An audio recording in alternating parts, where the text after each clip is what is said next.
Heads up, this podcast is going to talk about eating disorders, disordered eating, calorie restriction, and just some stuff that may not be a happy place for everyone. As always, we just tell people to take care of themselves, and it's okay if this isn't for you.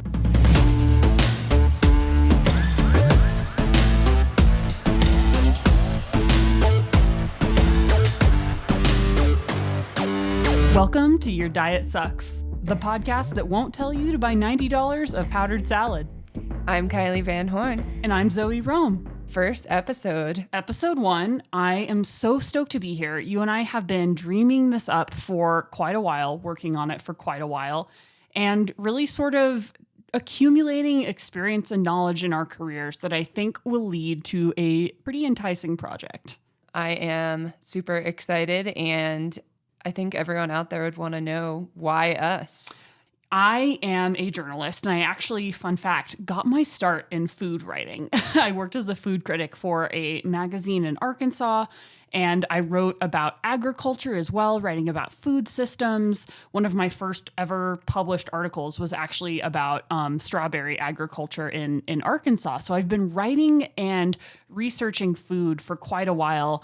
And I ultimately ended up pursuing a master's degree in environmental journalism from CU Boulder, and my specialty was in food system solutions. So I've always been really interested in food justice, and climate justice, and how those things interrelate. On a personal note, I am a journalist in recovery. And by that, I don't mean I'm recovering from being a journalist, but I've actually been in eating disorder recovery for many, many years. And I've also been a journalist in the fitness and health industry. So I feel like that gives me a really unique perspective and sensitivity about a lot of these issues. When did you get into running yourself, too? So I actually started jogging a bit in high school. I didn't take it very seriously until college, and things escalated pretty quickly. I'd been not running very seriously for very long by the time I started running ultras, and I just got really hooked on trail and ultra running. And ultra running innately requires a lot of knowledge and practice with food and fueling. So that made me even more interested in food and the connection that it has with our athletic journeys and also our human journeys. It sounds like you kind of got into running after studying the food science piece. I feel like I had the opposite experience. I grew up a runner, and then I got into nutrition as a profession. Ooh, cool. How did you become a registered dietitian nutritionist who specializes in working with endurance athletes? Yeah, I had a little bit of a windy journey, but I was working for Ironman post-collegiately. I was a little unsure of my career path, but really decided on nutrition because I wanted to be involved in the science space and felt like I wanted to give back in some way to the endurance community. And the nutrition piece, I felt like when I was in college and high school, was always in my face as a control mechanism. We would have coaches weighing us. I would get comments about not being able to get a small t-shirt because they were saving those for the smaller girls. Oh boy. Yeah. So lots going on there. And I thought that it would be a really rewarding career to be able to be involved with fueling and performance versus fueling and restriction. Yeah, like totally flipping sort of the paradigm of nutrition that we're so used to seeing in sports on its head, right? Viewing fuel as like a way of unlocking better performance as opposed to just trying to shrink human bodies. Yeah, exactly. And I saw the fallout and the damage that was done to a lot of my teammates. And then here in the future, working with athletes on a daily basis, it is so prevalent in the space, but I feel like it's one of those things where we kind of maybe sweep it under the rug a little bit. Yeah. And I want to, with you, open up some narratives and some conversations and have these hard conversations that look at both sides of the equation and maybe help people recognize some of their own challenges and move forward in a positive direction. Hell yeah. And you own your own business now. You are the founder and CEO of Fly Nutrition. I think that is such a valuable experience because you really work with folks one-on-one. Some of the best athletes in the world, some of the athletes that you've worked with and guided nutritionally have, been on the podium at UTMB, the podium at Western States. You are great at figuring out how does this actually work on the ground where the rubber meets the road with real athletes. Your ability to bring in specific case studies and to bring in sort of some of the limitations of the existing science and the existing research is really important in informing this podcast. And just to back things up even more, why are we making this? Like, did the world need another freaking podcast? Probably not.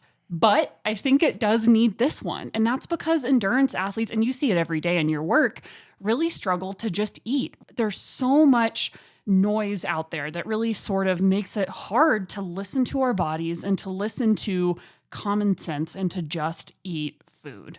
One of our goals is to help people wade through all of the information and break it down in a simple way so that they can get a better understanding of both sides and make their own decisions. Absolutely. We really wanted to simplify and break things down in a way that challenges cultural narratives around food, diet, and fueling, and uses evidence, empathy, and our experience to unpack the why and the how of eating. So what does it mean to be a registered dietitian nutritionist? Is that something that just anyone can go out and become? Zoe, you could be a nutritionist if you wanted. Am I already a nutritionist? Was I a nutritionist inside all along? Yes, you were. The moment you were born, you were a nutritionist. Really, anyone can call themselves a nutritionist. The term I is don't not... love that. This is why there's so much confusion in this Yeah. space. It is a pretty unregulated term. As in it's not regulated at all. That's right. It is not regulated at all.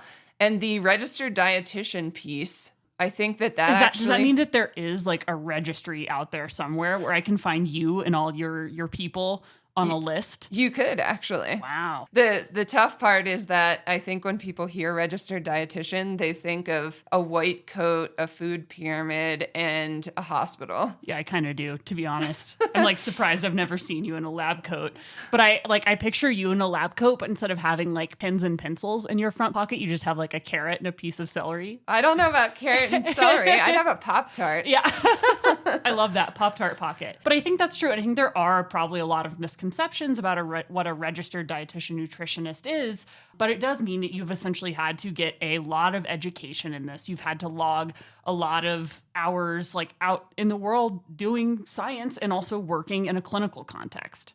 We do a 4-year degree, and then we also have to do a year-long unpaid dietetic internship and then take an exam and have continuing education. So it's similar to like nursing where they have to do that sort of thing as well. So it's more than just updating your Instagram bio. Exactly. Wow. I mean, becoming a journalist, which is what I do, is so much easier. You literally just start calling yourself a journalist and then people start to believe you. Yeah, I mean, I guess I could call myself a journalist too. But everyone's a journalist now. I mean, but I think that does kind of strike at one of the core challenges we're talking about is like a lot of people eat 3 times a day. We all feed ourselves. And I think that leads a lot of people to sort of over-understand their own expertise, and they don't understand where the limits of their knowledge of like how to feed themselves, how that might not extend to the general population or other athletes. And I've always just been really fascinated by the stories that humans tell through food and through our connection with how we feed ourselves. You know, I feel like in the endurance space or the athletic space as a whole, we might be a little bit more prone to bullshit. Yeah. I think, as athletes, we're asking a lot of our bodies, right? And so I think that sometimes because we need more inputs, the sort of idea of like what are nutritional inputs gets additionally muddled. So I really tried to take asking the question of, are athletes additionally prone to nutrition bullshit seriously? And there hasn't been any specific studies on this, but there actually was a study I found out of the UK that looked at coaches in the UK, and it analyzed a bunch of different coaches across a bunch of different sports. So professional coaches of like elite teams, and 82% of the coaches that were surveyed had some sort of pseudoscientific belief. So something that the people who ran the study said falls into the category of pseudoscience. So I think that really does go to show that like a lot of, again, like we really think of ourselves as experts of our bodies and we know a lot about training, but there are limitations to that expertise. And I think there's some ways where maybe a lack of humility makes us additionally prone to sort of falling into traps.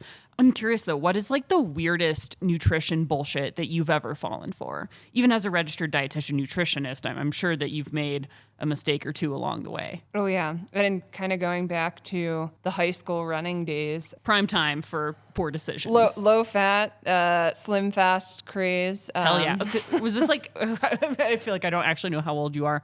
Was this like in the early 2000s?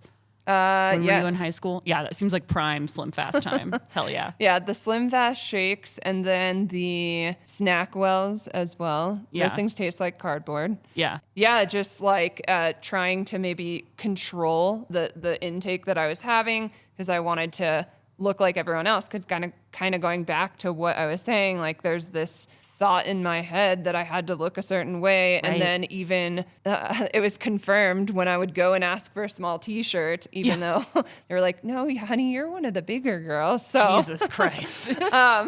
So, slim fast. And then I remember a chiropractor that I saw in high school. Oh boy. I'm like gripping the edge of my seat. They had me make up this concoction. Nope.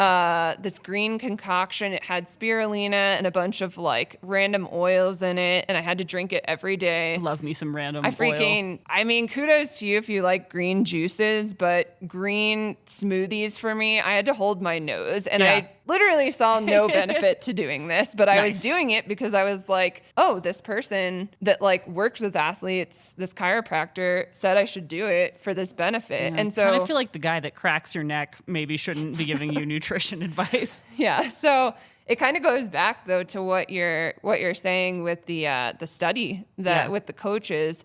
I find that the athletes that I work with too, some of the advice that they get from their coaches is kind of insane. What's some gnarly stuff you've seen from coaches? Because like, again, I think that's so like people who are held up as experts and authorities in our space oftentimes will overstep the bounds of their actual expertise and start like giving advice on things that they're really not, that they maybe shouldn't. Yeah, I mean, I would say most commonly I see a lot of advice for fasted training or maybe doing a low carb diet. I would say that's one of the most common is low carb diets, and not only in the coaching space, but like the medical space, doctors will like automatically be like, oh, your A1C is slightly elevated. You need to do low carb. And they don't even like ask if the person's exercising or not. So I guess it's not,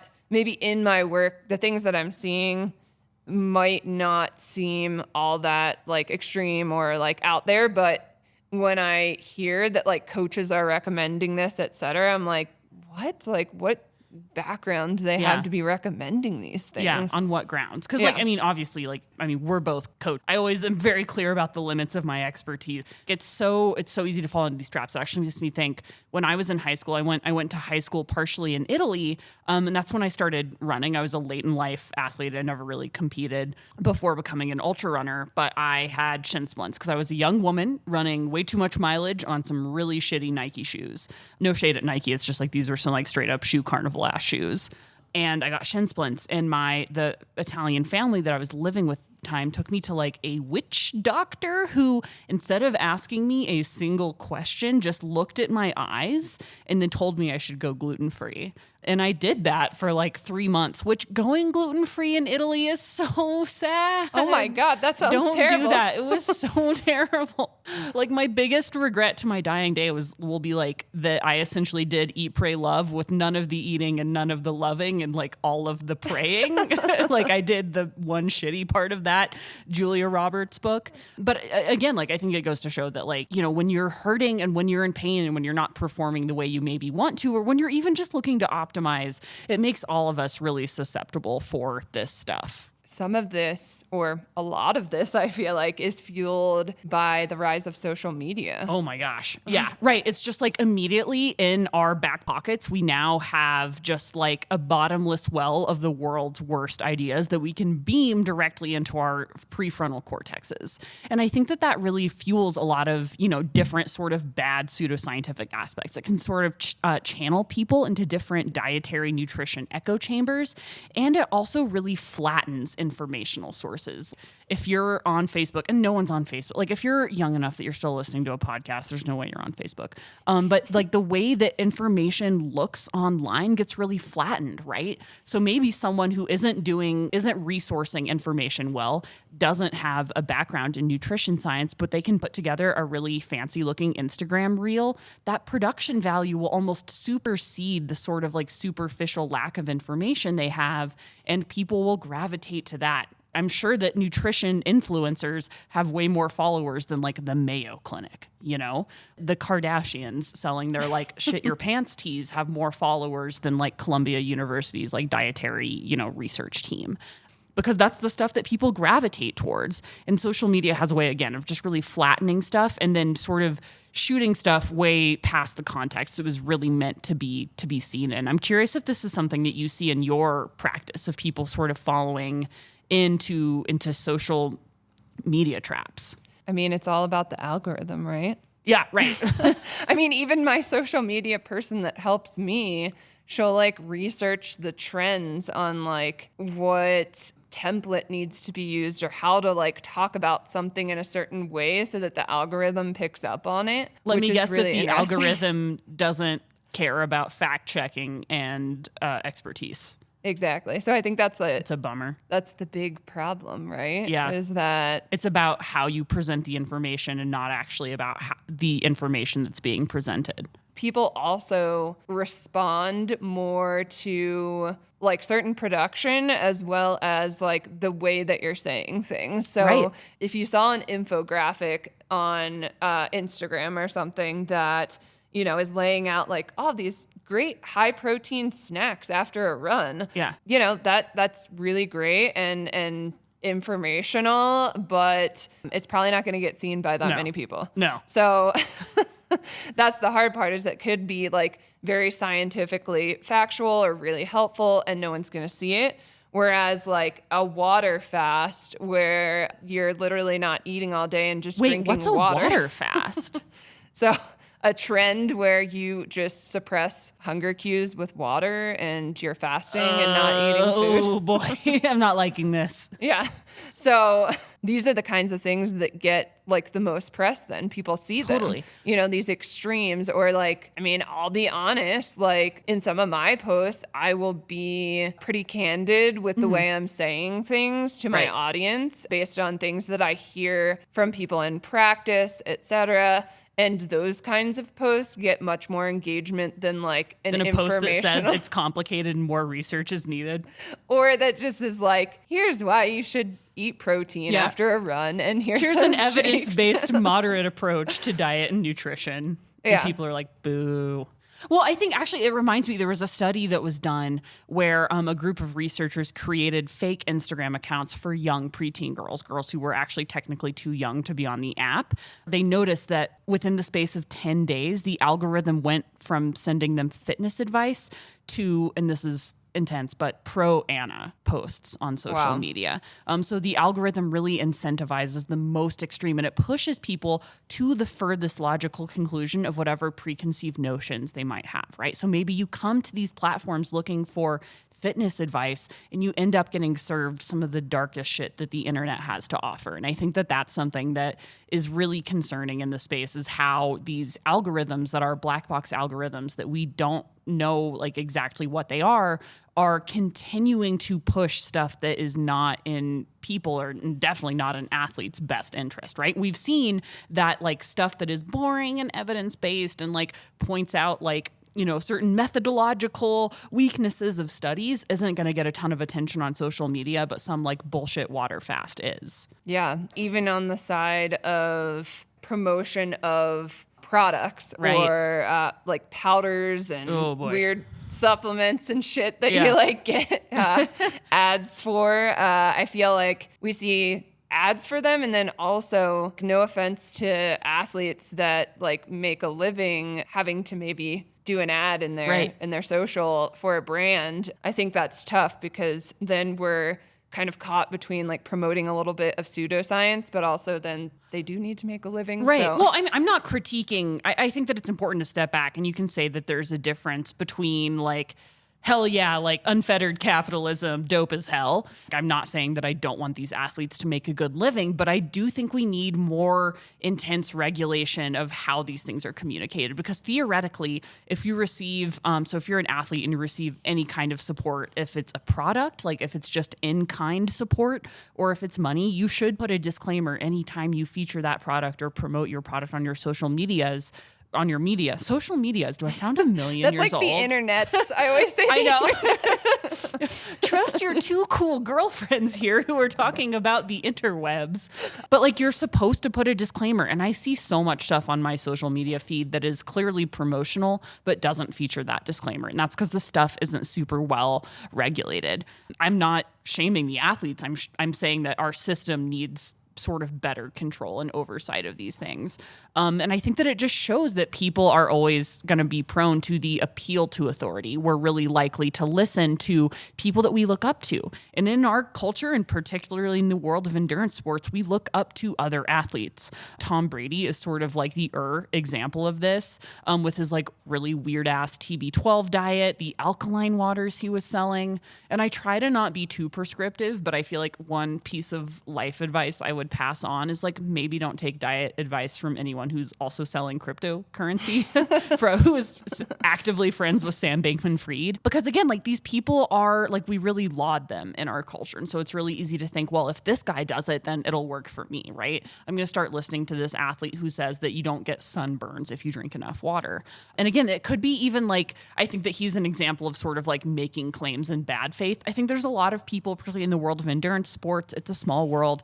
People are maybe trying to make claims in good faith, but it's really based on an N of one, anecdotal evidence, or a personal study of like, this thing works for me, but it starts to become really dogmatic or really prescriptive in ways that I don't think are helpful. And again, I just want to see more transparency around how these things are messaged, particularly on social media. Something that I've noticed on the social space is, and again, not anyone's fault here if you have to do this, but to all the amazing influencers undoubtedly tuning into the pod, thank you, and please be nice to us. Women feeling the need to not wear very much clothing when they're promoting products, and maybe that's... Should I put my shirt back on for the podcast then? Zoe thought this was a topless pod. I wonder how that promotes like feeling that body pressure too. Totally. That we kind of see in this space. I mean, there are 3 industries where women reliably out-earn men. That is in adult film, that is in modeling, and that is in Instagram influencing. And that is because they are visual mediums where women are able to commodify their bodies. Again, I think that whatever folks do with their bodies is fine, but we do have to talk about the larger cultural context here, particularly in the diet space, where I think it sort of flattens the message to become, I look this way. If you eat this thing or you eat this way, you'll also look this way. And I say that like as someone knowing that you and I are afforded a certain amount of body privilege. And that's always something I try to be humble about in this space. But we are not trying to be prescriptive and say that if you emulate us, you will look a certain way. And I think that, again, when people use their bodies to sell diet products, to sell diets, to promote pseudoscience, it falls into this really dangerous trap of preying on people's insecurities and feeling like they're not enough and they want to look look a certain way when we all know the reason that people look different ways is like, well, what resources do they have available? What genetics do they have going for them? Does this person actually eat differently, or do they just have like more money and time to prepare food? What does their grocery bill look like? What am I not seeing? Is it really because of this like fancy powder they're promoting, or are there a million other reasons that this person looks this way? And are they actually just selling it to me because they believe in it, or are they getting a paycheck? I see it a lot with athletes that I work with, the feeling that they can't call themselves an endurance athlete, or they don't feel like an endurance athlete because they don't look a certain way. Right. Yeah. I mean, endurance athletes are especially in weight center or sports that have a lot of weight conversation, cycling, running, skiing. These are all things that have immense body pressures to sort of fit an aesthetic standard that isn't that healthy. I think we're all finding out that a lot of people who, historically have fit that mold years later will come out and say like, hey, the only reason I fit that mold is because I was doing some pretty rough stuff with my body. I was training a ton and I wasn't maybe fueling the way I meant to. And I actually don't think that maybe people should fit into this mold. Or maybe they're just genetically set up to sort of look a certain way, and that's fine too. But I think that the aesthetic pressure really leads people to modify their diets in extreme and unhelpful ways, or again, to shell out for really kind of bananas pseudoscientific concepts that just aren't supported by a preponderance of evidence. And not only does it come from like social media pressures, but I've worked with a lot of athletes that, their physician is pressuring them as well to lose weight, or their coach is like, hey, maybe if you lost this 5-10 pounds, you would be faster, and so I think it's really tough kind of being in that position. Again, going back to the people in authority, like we trust these people. We tend to trust doctors a lot. Yeah. And I've personally seen in practice like a little bit of failure of the medical system a little bit. Yeah, right. And this is not like an anti-doctor pod, but I think it's really worth showing that there are failures of our current medical system. And then a lot of people who feel that like they're not seen, like they're not heard, like their needs aren't met by the current system will look outside of that system. And sometimes that's helpful. And sometimes that is really fucking dangerous because it pushes people to engage in things that actually really aren't backed by any sort of evidence and leads them to like not really addressing the underlying issues that they might be sorting through.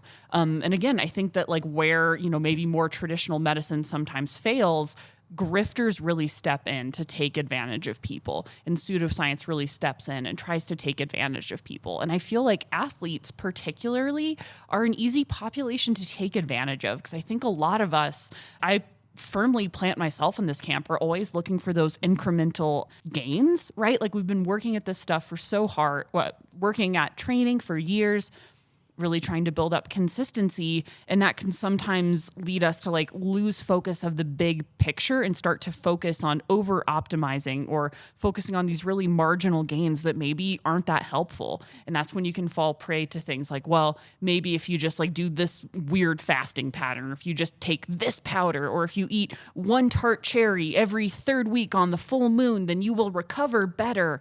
It leads us to make some kind of poor decisions around our diet. Particularly. In practice, I do see some athletes really, like they might even, from my perspective, their diet looks pretty dialed, like it looks pretty good.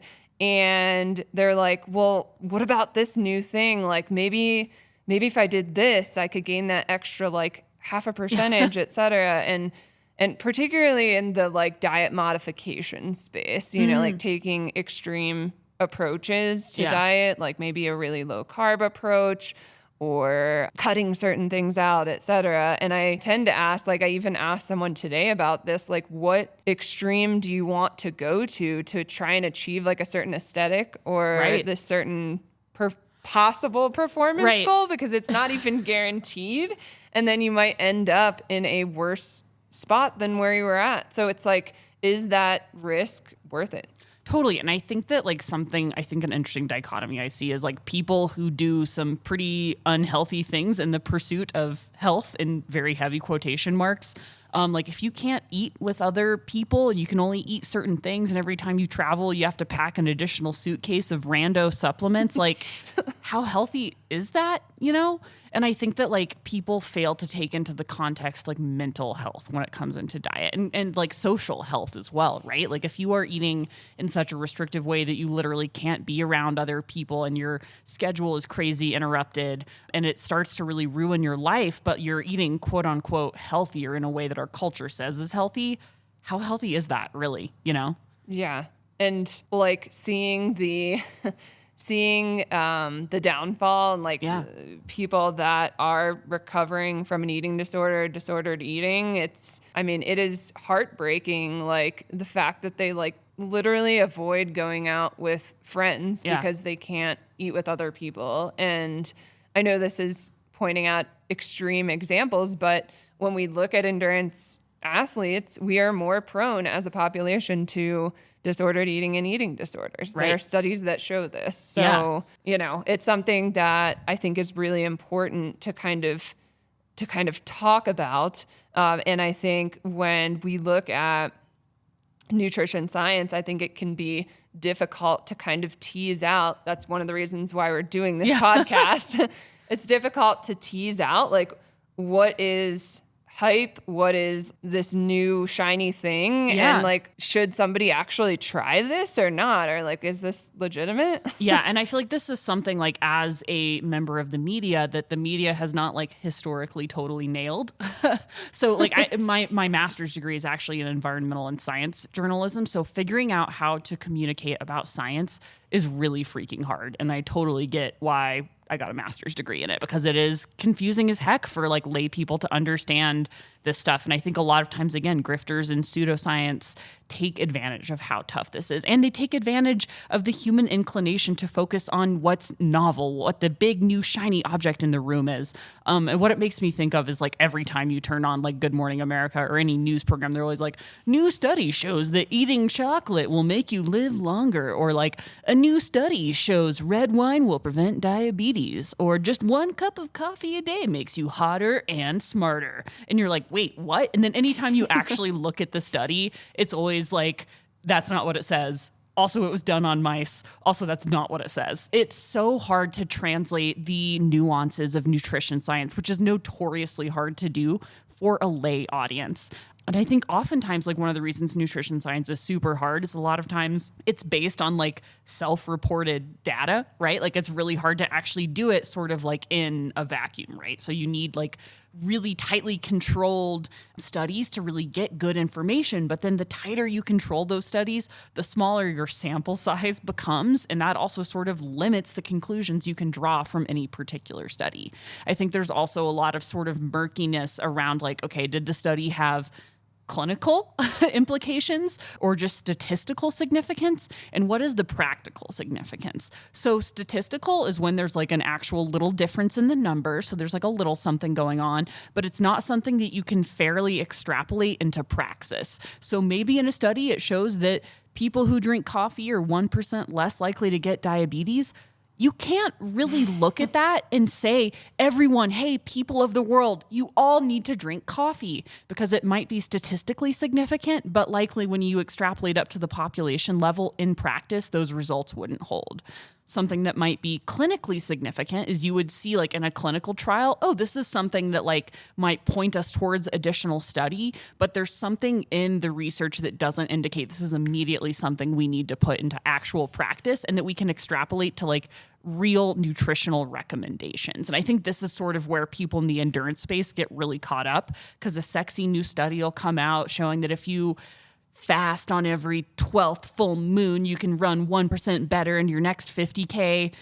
That might be a pretty narrow result, and it might not really be something that like holds when you account for gender, when you account for age, if there's a single hill in the ultramarathon. When you introduce like any single actual practical variable, how do those results hold? Well, we don't know. And I'm not saying again, you just have to approach those studies with a critical eye and see like, if it was only done on 6 Australian male elite race walkers, is this actually a practice I need to start living by tomorrow as a, normal 30-year-old runner lady? Well, the hard part too, from a practice standpoint, is that people want the shiny object and then they fail to want to work on the broader, like, non-sexy things, right? You know, Because it's like so much easier to wake up every day and drink like hot lemon water than it is to like, oh my God, watch what you eat for like 15 years. Who wants to do that? Yeah. I think some level of intention with your nutrition is great, but then we have to be careful that are we like tipping into too much intention and into an obsessive right. When does approach. intention become obsession or like distraction? Like you're just, I mean, I'm sure you see lots of folks who want to adopt some like super restrict, like they want to try fasting, but they're like absolutely not even, you know, hitting like within a ballpark of like recommended macros given their goals and background. Yeah, exactly. So the eating regularly, the getting in enough protein, the timing of nutrition pre and post exercise, the figuring out a fueling plan, all of that might not really sound that sexy. Yeah. So, you know, and that's what I feel like I'm a broken record sometimes, is right. that I have to kind of repeat this same type of information to people because they're so susceptible to the extremes or like the new shiny thing. And they're like, oh, I want that thing. I know. The thing that like kills me is like on social media, you'll see someone promoting both like detoxes and also their like collaboration with a alcohol company the next day. And it's like, wait, hold on. Yeah. Like you're making money off both ends now. Amazing. Very smart. But also it's like, you know, again, like so clear they're talking out of both sides of their mouths. I would love a little more transparency and just, again, better understanding of a lot of these things.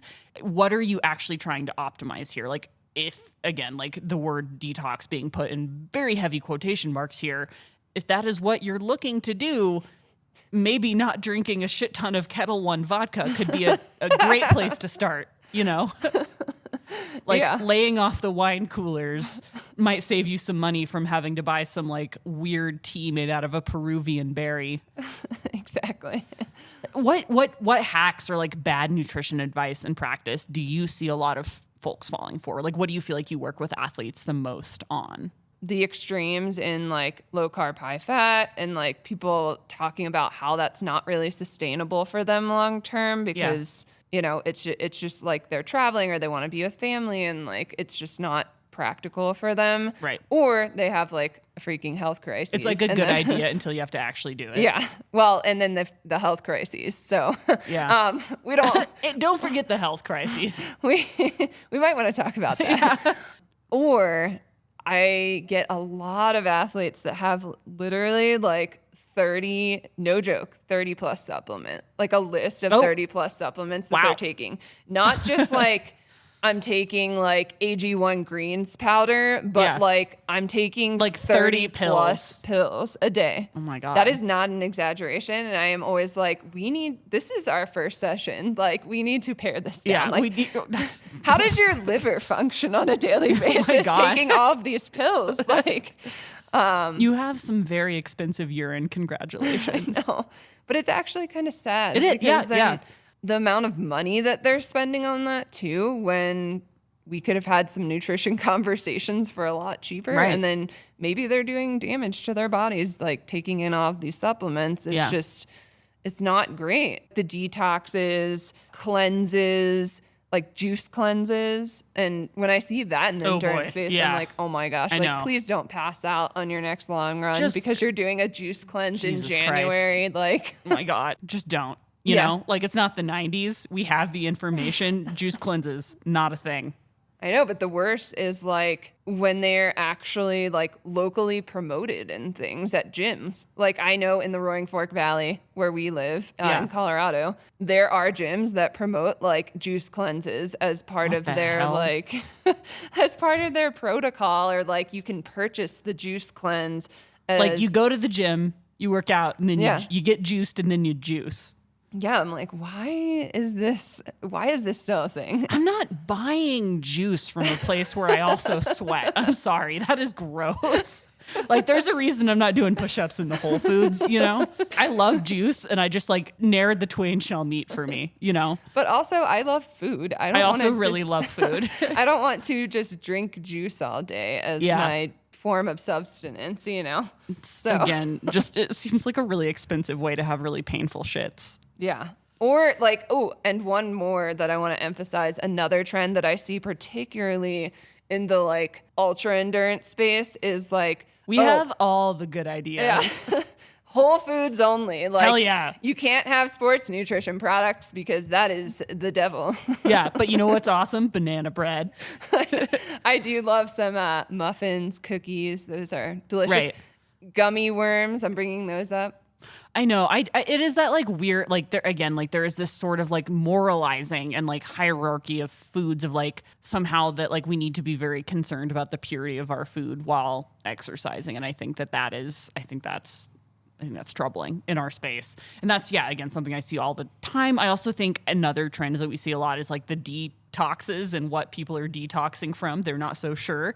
And healthified recipes, you know, like the need to squeeze cauliflower into every single recipe. And we're just asking so much of that vegetable. And I want better for us. I want better for cauliflower. Zucchini as well. That one's, zucchini noodles. That's not a noodle. I don't like those. They're so slimy. I really try. Like, I have tried this, you know. Like, I feel like I have tried one of those every bad diet. spiralizer things, you know. Dude, I do too. Because there was a time in my life where I was like, I'm just one spiralized vegetable away from perfection and nirvana. And noodles are just better, you know? Oh, yeah. Just the texture of just like a sad, limp-ass zucchini noodle, it just like doesn't do it for me. It tastes like celibacy in noodle form, and I'm not here for it. And again, I think it just like it falls down into this like culture of like there's one weird trick, right? And we're all drawn to the belief that our lives can be made better with one weird trick. If you just make this easy substitution and you add zucchini to this recipe, or you drink 1.5 gallons of water, like some weird trick the medical establishment doesn't want us to know, which, you know, like there's just never one weird trick, right? Like everything is a process. There's a giant scientific process, and there's a process that we each individually need to undertake to get closer towards how we need to fuel ourselves. And there's just never a silver bullet, and we all have to sort of like zoom out. And I think, again, like the people who think that they're the least susceptible to this, the people who think they know a lot because they are athletes and because they fuel themselves, tend to cause people to like, those are the people who are the most prone to some of these bad ideas.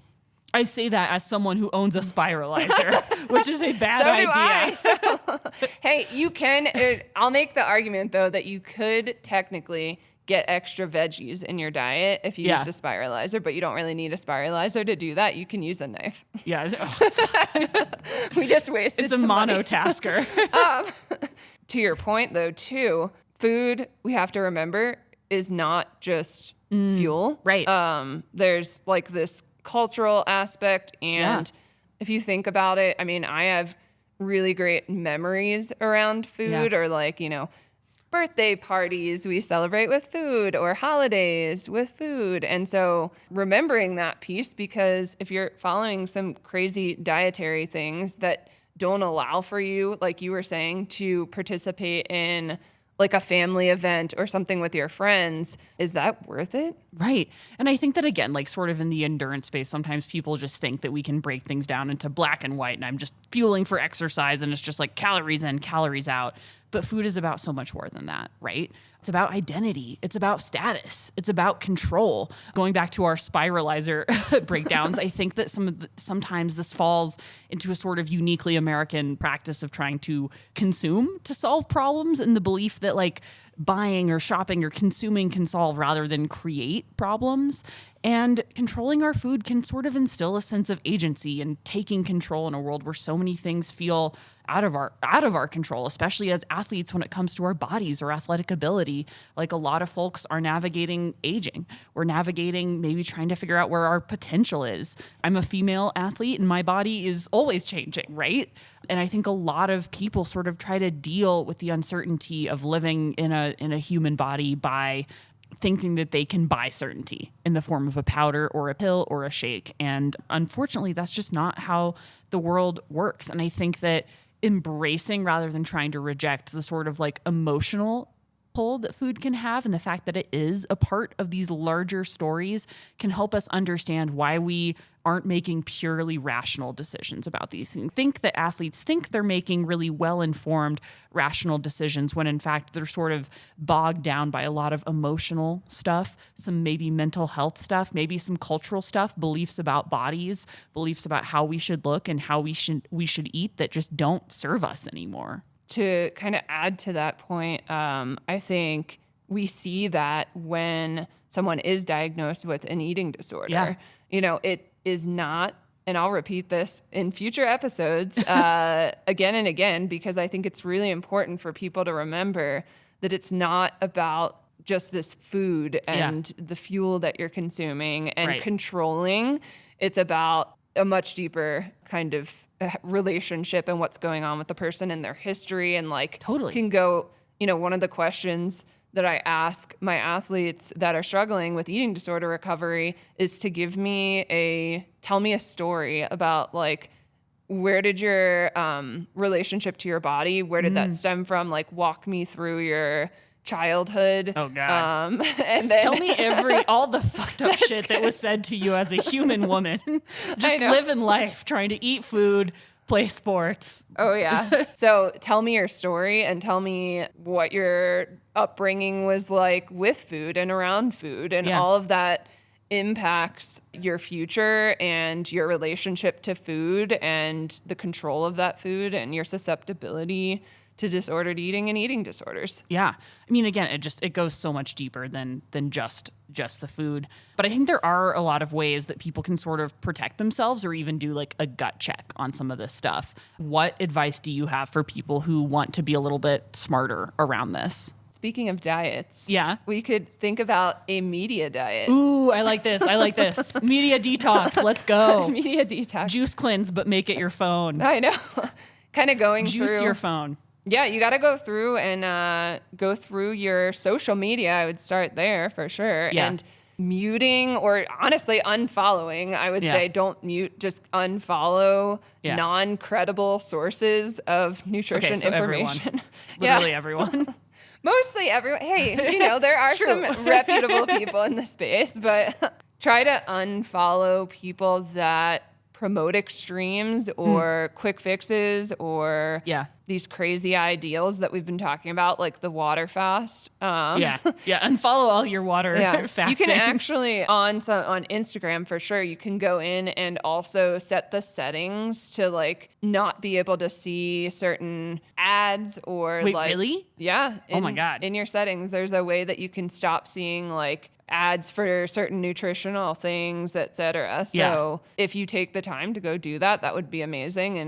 And kind of clean up your social media, who you're following. Yeah, and getting if you information have time to rice a cauliflower, you have time to curate your social media feed so that it doesn't make your brain explode.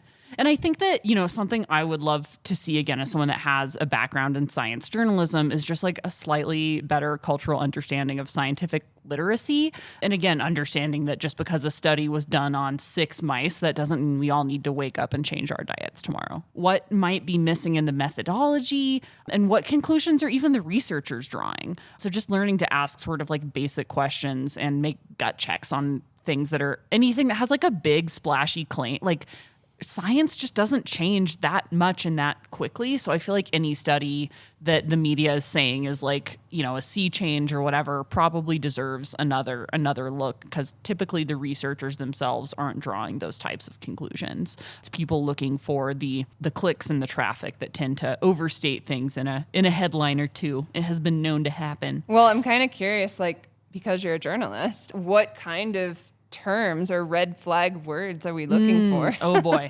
Yeah. So get out your bingo cards. I feel like anytime that you see the words miracle or cure or hack, like hack your insert whatever here or cure your insert anything here, that's just a no-go for me, Captain. I also feel like again, like going back to the scientific literacy, anytime you see a really small sample size, like 6 Australian race walkers, I'm just like, okay, more research needed. Toxin, I would love to see that word defined in a more robust way. And I feel like people that overuse it sort of use the vagueness of that term for some grifty ass ends. Detox, another word. I'm like, you have like a ton of organs that do that, and you probably don't need to buy a thing that does that for you. Like if you're not detoxing naturally on the inside, there's a larger issue here that no one on Instagram can cure for you. Cleanse, cleansing, that's just not a great word. Clean, like clean eating. Again, I wouldn't recommend eating food off the ground if it's like actively dirty, but all these like words like cleanse, like clean, like detox, pure, whatever it is, all natural, don't have like real concrete definitions. And I feel like bad actors often use the vagueness of that term to sell or exploit. Oh, clean eating. That one gets me. And then I need to have more willpower to help me with my clean eating. That one also. I'm just like, you can have a cheat meal anytime you want to. Cheat meal is like another thing that I'm like deeply like, I feel like that was a big thing when I like first started running, is a lot of the people I was close with had cheat. And I feel like if it feels like eating in a normal way is cheating, you might want to check what you're doing the rest of the week. Also, anecdotes, right? Like this thing worked for me, therefore it would work for you. Also known as N of 1. I programmed our fancy soundboard so that anytime when we're podcasting that we hear it, we can just call it out. N of 1. Yeah. Woo. Technobabble. This is something I see on my partner TJ's social media so much more than mine, because I feel like it's something that exists, especially in the male sort of space, is people using big words, scientific jargon, and just like straight up made up shit to sort of like give things a veneer of sciency-ness where it does not exist. Reliance on only one study. Again, like anytime Joe Rogan brings up like, well, I saw in this one study that like chaga mushrooms, like whatever, that's just like a really small scope. That's a really small study. What are the practical implications of this actually? Appeal to nature, just because something is more natural. I feel like for men, the word that they get is primal.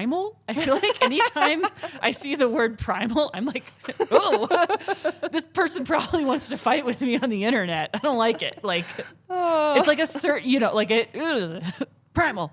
Alarmism, like I feel like there was, anytime you see like some bullshit of like, did you know that processed bread has the same chemicals as yoga mats? It's like, well, okay, like just like super extreme conflating language. Also like appeals to authority. Again, going back to like using the image of the athlete and the sort of like cultural cachet of the athlete to promote a certain thing.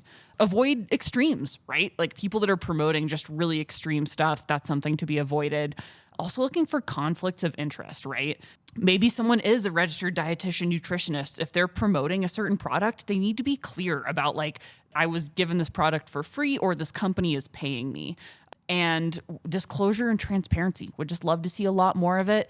And education. I think we all need to have a huge 90 gram of carbohydrate serving of humility around this stuff. Us included, right? The two folks at this table. Because people who don't think they're susceptible to this often are the most susceptible. The last thing I would leave people with is that if something sounds too good to be true, that's probably because it is. This stuff takes a ton of work, takes a ton of time. That's why you and I have jobs, right? Like if it was easy and simple and only required willpower, you would be doing something else. You would be living in the mountains with your dogs off the internet. And you're not, right? Because we need folks like you to help us navigate some of these large questions and sort of demystify and disentangle the science and the sort of cultural heritage that we're navigating. We're here to do the work for you. We're here to do just that. And that's why we needed a whole hour to just explain why we exist and why we're susceptible to this bullshit. But again, I'm just really excited to dive into a lot of these larger questions with you to debunk, demystify, and disentangle. I'm gonna need some more carbs for next time. I'll bring them. Awesome. Thanks, Kylie.